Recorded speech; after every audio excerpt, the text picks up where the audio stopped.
नमस्कार दोस्तों, स्वागत है आप सभी का मेरे YouTube channel online commerce study support.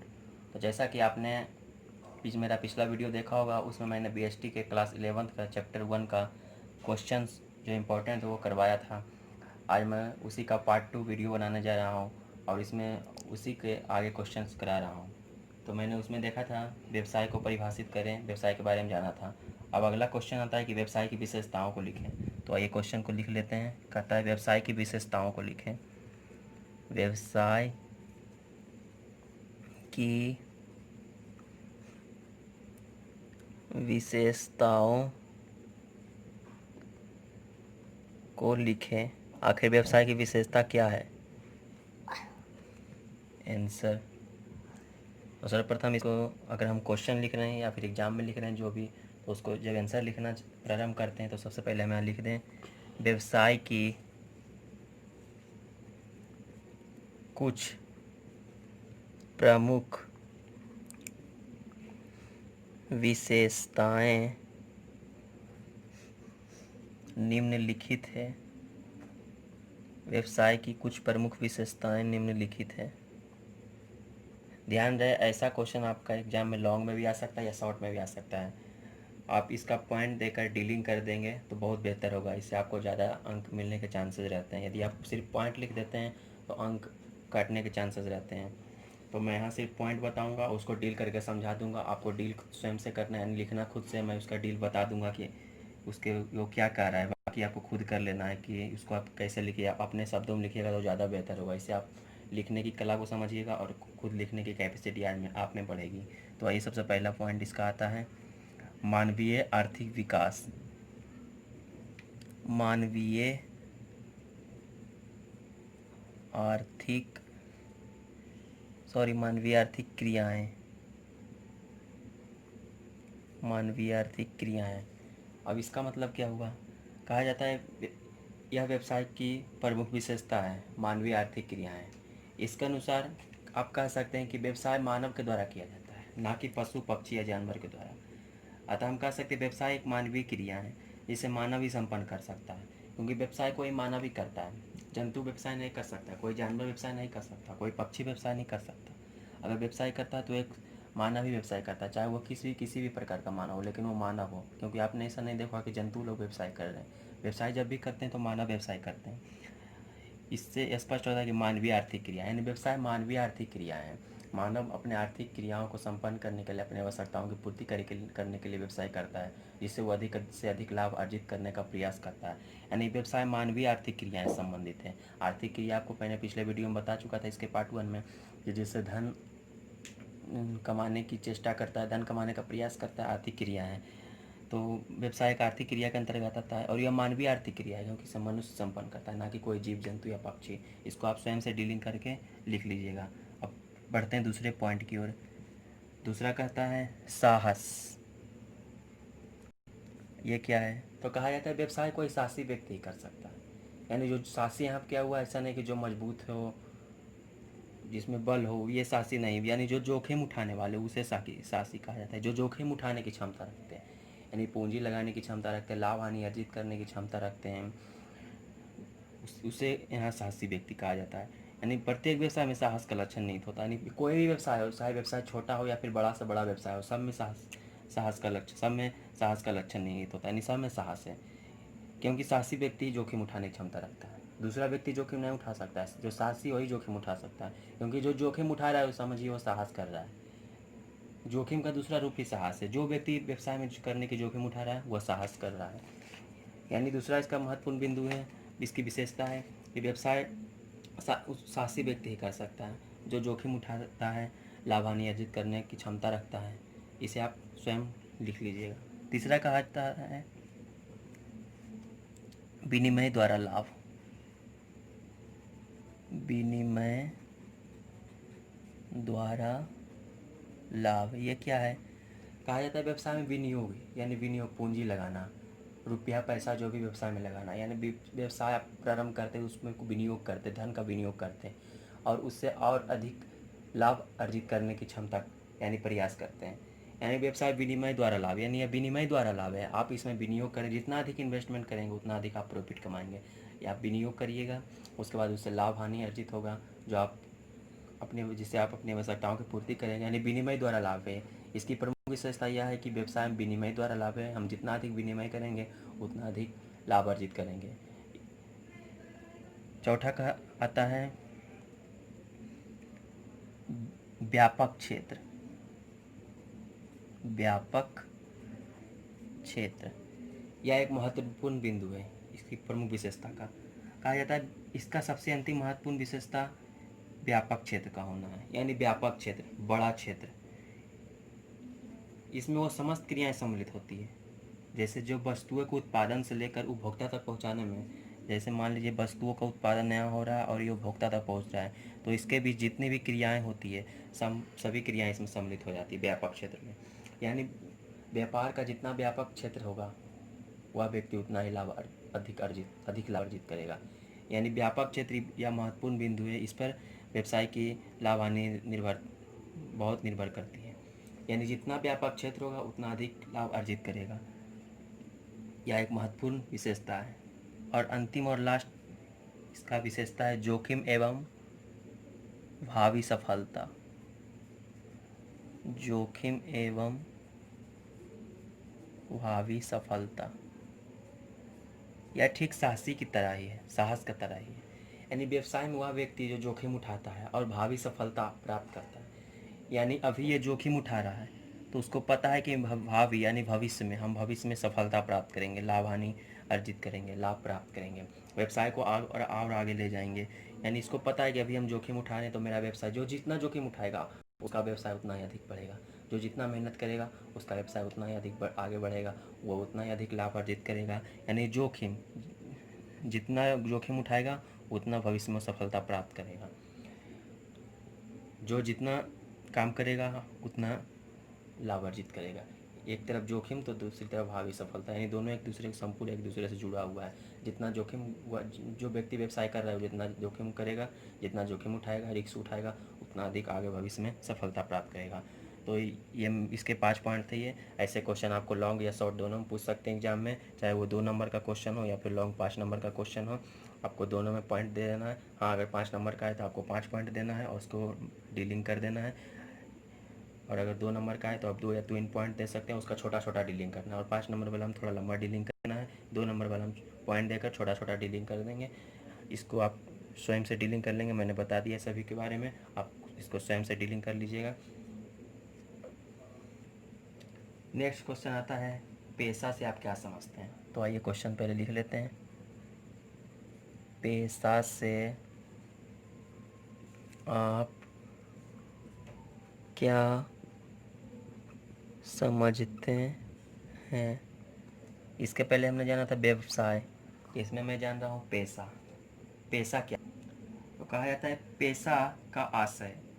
मैंने आपको बताया था किसी भी शब्द को आप डील कर रहे हैं उसके बारे में बता रहे, तो इसका आशय या अभिप्राय देकर आप कर सकते हैं। तो यहाँ पर हमें लिखना पड़ेगा पैसा का आशय, उसके बाद डैश दे के लिखिएगा इसका आशय उस आर्थिक क्रिया से। यानी पैसा भी एक आर्थिक क्रिया है, मैंने बताया था, जिससे आय अर्जित होता है, जिससे धन प्राप्त होता है। जो काम धन प्राप्त करने के लिए किया जाता है वो आर्थिक क्रिया। तो पैसा हम धन प्राप्त करने के लिए करते हैं, तो यह आर्थिक क्रिया हो गया। कहा जाता है इसका आशय वैसे आर्थिक क्रिया से जो एक विशेष ज्ञान व कुशलता प्राप्त व्यक्ति के द्वारा समाज के विभिन्न वर्गों की निष्पक्ष सेवा करने के लिए की जाती है, पैसा कहलाता है। यानी पैसा भी एक तरह से सेवा करने के लिए कार्य किया जाता है, लेकिन शर्त यहाँ पर क्या है, इसके एवज में वो फी लेता है, यानी इसके एवज में वो पैसा लेता है, तब पैसा हुआ। अगर पैसा नहीं लेगा तो फिर वो अनार्थिक क्रिया के अंतर्गत चला गया, तो ना पैसा होगा, ना व्यवसाय होगा, ना रोजगार होगा। लेकिन इसमें इसके एवज में वो पैसा लेता है तो ये पैसा हो गया।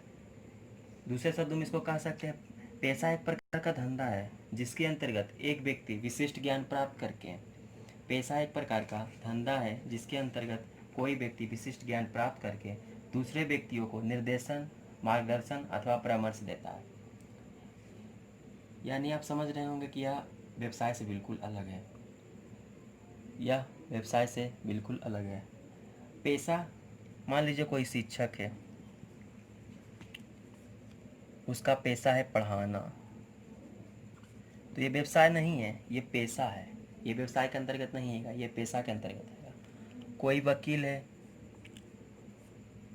वो कोई केस लड़ रहा है, तो ये उसका व्यवसाय नहीं है, ये उसका पेशा है।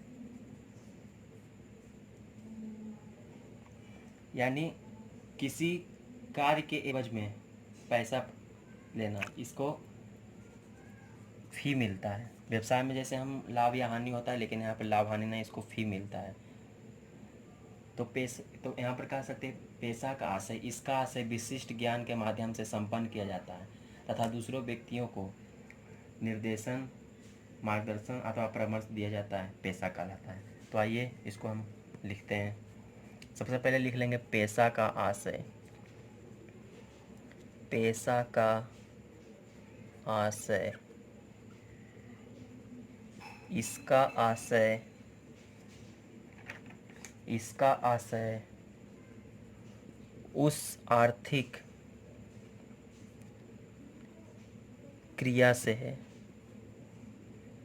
इसका आशय उस आर्थिक क्रिया से है जो एक विशेष ज्ञान व कुशलता प्राप्त व्यक्ति के द्वारा समाज के विभिन्न वर्गों की निष्पक्ष सेवा करने के लिए की जाती है,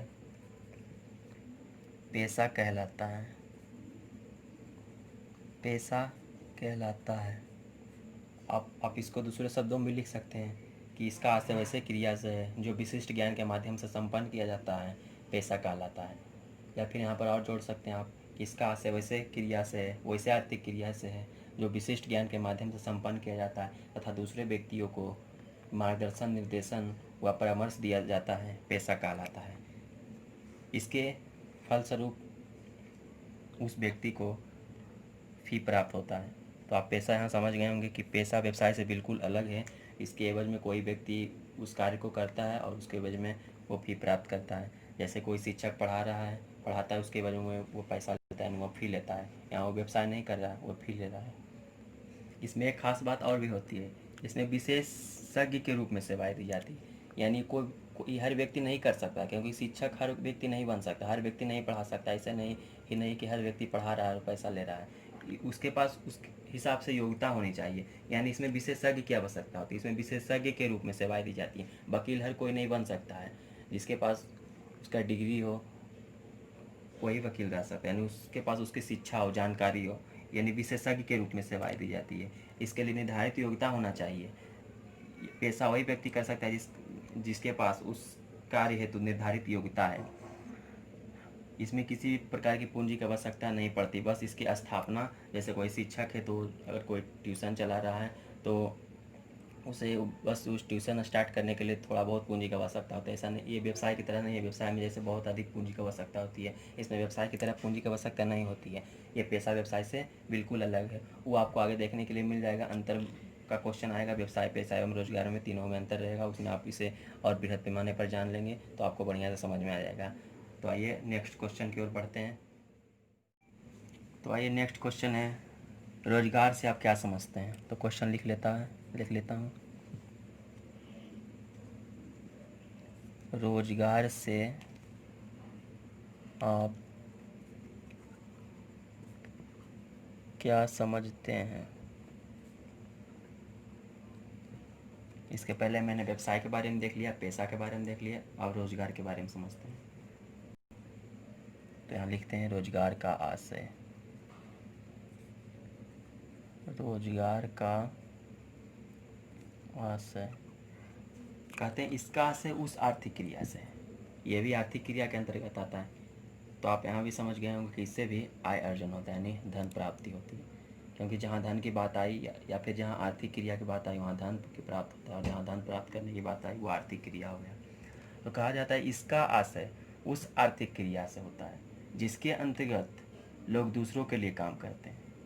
यानी रोजगार में अपने के लिए काम नहीं करते हैं, दूसरों के लिए काम करते हैं, और प्रतिफल स्वरूप यानी पारिश्रमिक प्राप्त करते हैं। यानी फल, उस प्रतिफल के रूप में उसे पारिश्रमिक मिलता है, वेतन मिलता है। यह अस्थाई, अस्थाई या आकस्मिक हो सकता है। अब समझिए रोजगार क्या है। यानी यहाँ पर आप समझ सकते हैं, या सरकार के अंतर्गत भी कार्य कर सकता है, या फिर निजी संस्था में भी कार्य कर सकता है, या निजी व्यक्ति हो सकता है।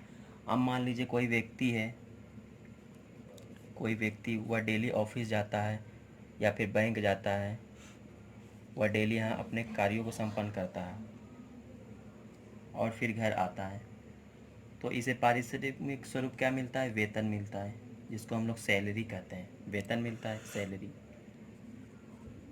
इसको क्या मिलता है? वेतन मिलता है, सैलरी मिलता है।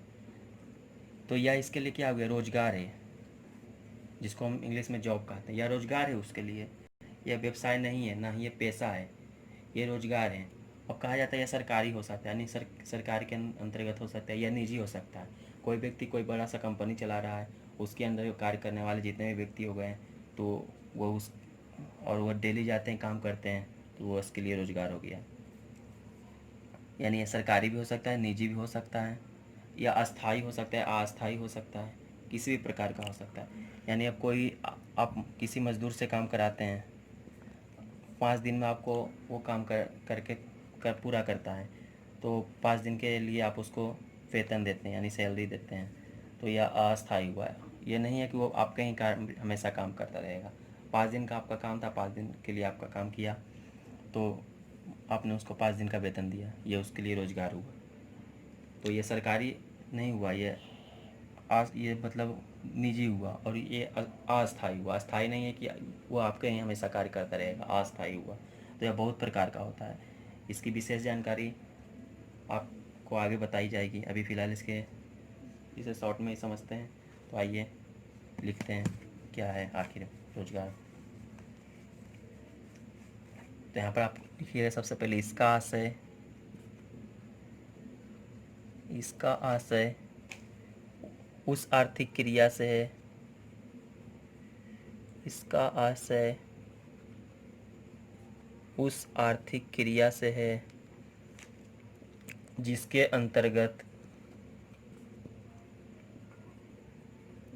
अंतर्गत लोग दूसरों के लिए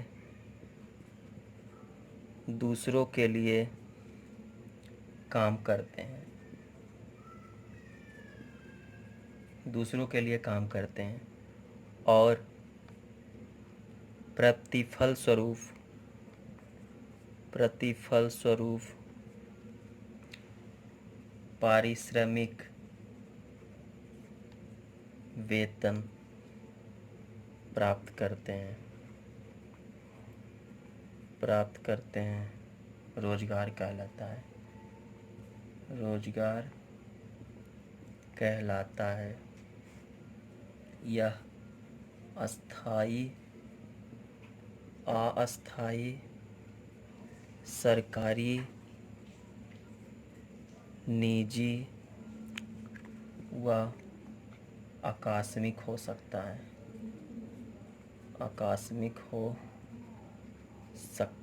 जैसा कि आपको मैंने समझा दिया। या सरकारी हो सकता है, अस्थाई हो सकता है, निजी हो सकता है, या आकस्मिक भी हो सकता है। आकस्मिक कहने का मतलब जैसा कि किसी को अचानक किसी चीज़ की आवश्यकता पड़ गई, अब वो काम को करवा रहा है, तो यह आकस्मिक हो गया। तो यहाँ पर आपने देखा रोजगार के बारे में। अब इसे शॉर्ट में समझ लेते हैं, इसकी विशेषता।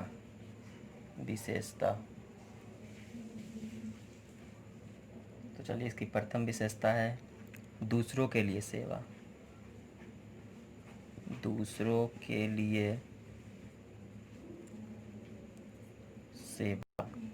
कहा जाता है रोजगार की सबसे महत्वपूर्ण विशेषता दूसरों के लिए सेवाएं प्रदान करना। यानी यह दूसरों की सेवा प्रदान करता है। जैसा मैंने अभी बैंक का उदाहरण लिया था, तो बैंक में आप जाते हैं तो वो आपके लिए सेवा कर रहा है। सरकार उसे बैंक में बैठाया आपकी सेवा करने के लिए, वो जनता की सेवा कर रहा है, उसके एवज में उस सरकार से वेतन सैलरी ले रहा है, यानी दूसरों के लिए सेवा, वो अपने लिए सेवा नहीं करता है बल्कि दूसरों के लिए सेवा कर रहा है। दूसरा कहा जाता है व्यक्तिगत सेवा। व्यक्तिगत सेवा, इसके अंतर्गत कर्मचारी को नियोक्ता के प्रति स्वयं ही सेवा प्रदान करनी पड़ती है। यानी जब कोई खास व्यक्ति, यानी जब कोई कोई व्यवसाय चला रहा है, वह किसी को नौकरी पर रखे हुए हैं, तो वह खास व्यक्तिगत सेवा कर रहा है, यानी उसके लिए, जो उसको रखा है उसके लिए वो सेवा कर रहा है। वो एक महीने में उससे सैलरी लेता है, यानी वेतन लेता है, वो उसके लिए सेवा कर रहा है, ना कि जनता के लिए सेवा कर रहा है। जो उसके लिए, जो उसको रखा है वह उसके लिए सेवा कर रहा है। तो यहाँ पे व्यक्तिगत सेवा हो गया, व्यक्तिगत सेवा प्रदान भी करता है। तीसरा कहा जाता है नियोक्ता के निर्देशों का पालन। नियोक्ता के निर्देशों का पालन कहा जाता है। इसमें कर्मचारी, इसमें जो कर्मचारी होते हैं नियोक्ता के निर्देशों का पालन करते हैं और उसी के अनुसार कार्य करते हैं। यानी जो इस रोजगार, जो व्यक्ति रोजगार करता है, यानी जिस पद पे हुआ है, वो नियोक्ता है अपने, यानी अपने उच्च अधिकारी के निर्देशों का पालन करते हैं। जो उसको आदेश मिलता है उसके अनुसार कार्य करते हैं, उसके अनुसार कार्यों को संपन्न करते हैं, उसके आदेशों का पालन करते हैं, यानी नियोक्ता, जो उसके ऊपर अधिकारी यानी नियोक्ता के निर्देशों का पालन करते हैं। चौथा कहा जाता है जोखिम नहीं। इसमें कोई जोखिम नहीं होता, यानी जो व्यक्ति रोजगार कर रहा है उसका कोई जोखिम नहीं है इसमें। इसकी यह महत्वपूर्ण विशेषता है। कर्मचारी की कोई जोखिम नहीं होता, क्योंकि समस्त जोखिम नियोक्ता के पास होता है। यदि कोई व्यक्ति किसी स्टाफ को रखता है और वो व्यवसाय चला रहा है, तो उसके लिए, जो मालिक है उसके लिए तो व्यवसाय हो गया, लेकिन जो स्टाफ है उसके लिए रोजगार हुआ। उसको जोखिम नहीं लेना है, उसको तो सिर्फ काम करने से मतलब है। व्यवसाय में क्या पूंजी लगा, क्या लाभ हुआ, क्या हानि हुआ, उससे उसको कुछ मतलब नहीं है। वो सिर्फ काम करेगा और महीने भर का वो वेतन लेगा। जोखिम उसको नहीं उठाना है। जोखिम तो जो मालिक काम करवा रहा है उसको उठाना है व्यवसाय में, कि क्या लाभ, क्या हानि हुआ, कैसे पूंजी लगा, कितना प्रॉफिट हुआ, ये सब उसको नहीं देखना है, ये सब तो मालिक को देखना है। यानी यहाँ पर कहा जा सकता है कि रोजगार करने वाले को कोई जोखिम उठाना नहीं पड़ता, यानी उसको जोखिम की आवश्यकता नहीं होती है। इसी प्रकार पांचवा कहा जा सकता है पूंजी की आवश्यकता नहीं। पूंजी की आवश्यकता नहीं, यानी जो व्यक्ति काम कर रहा है उसके लिए पूंजी की कोई आवश्यकता नहीं। सरकारी में हम देख सकते हैं कि अगर कोई व्यक्ति बैंक जा रहा है तो उसको बैंक में पूंजी लगाने की आवश्यकता नहीं है। उसको तो ड्यूटी मिला है, वो तो उसका जॉब है, डेली जाना है, डेली आना है। उसके एवज में वो एक महीने का सैलरी लेता है, महीने भर में उसको सैलरी मिलता है। इसी प्रकार व्यवसाय में भी देख सकते हैं, अगर कोई व्यवसाय करता है, किसी कर्मचारी को रखा है, किसी स्टाफ को रखा है, तो उसे पूंजी लगाने की आवश्यकता नहीं है। व्यवसाय में वो क्यों पूंजी लगाएगा? पूंजी तो मालिक लगाएगा। उसको तो सिर्फ डेली जाना है, व्यवसाय के कार्यों को करना है और फिर घर आना है। उसको पूंजी की आवश्यकता नहीं होती है। यानी आप यहाँ देखें 1 2 3 4 5 विशेषता, इसके बारे में मैंने डील कर दिया। आपको इसको स्वयं से लिख लेना है। पांचों विशेषता का स्वयं से आपको लिख लेना है। यहाँ पर रोजगार, उसकी विशेषता के बारे में समझ लिया। नेक्स्ट क्वेश्चन की ओर अब चलते हैं। नेक्स्ट क्वेश्चन है वाणिज्य से आप क्या समझते हैं? वाणिज्य से आप क्या समझते हैं? वाणिज्य, इसको इंग्लिश में हम कॉमर्स कहते हैं।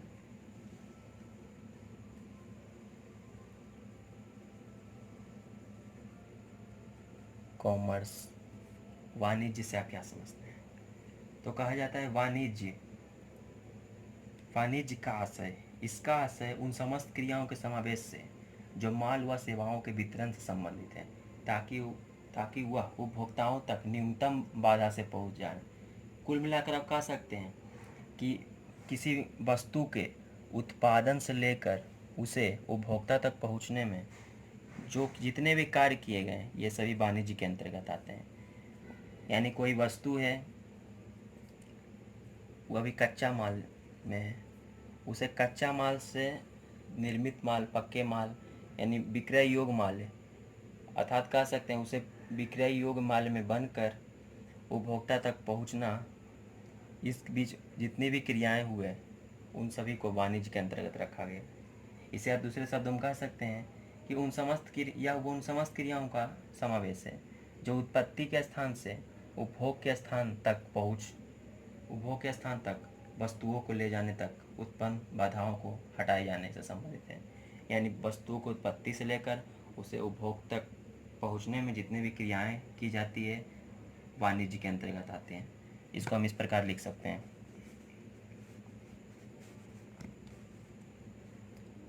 वाणिज्य का आशय, वाणिज्य का आशय, इसका आशय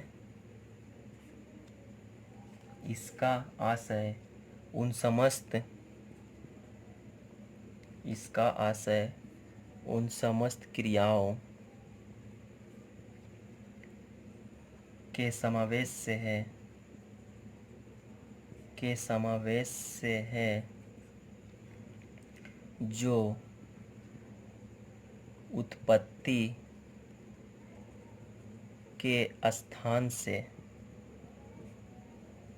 उपभोग के स्थान तक वस्तुओं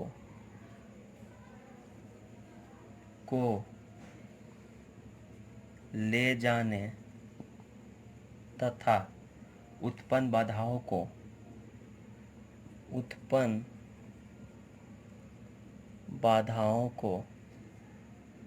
हटाने से संबंधित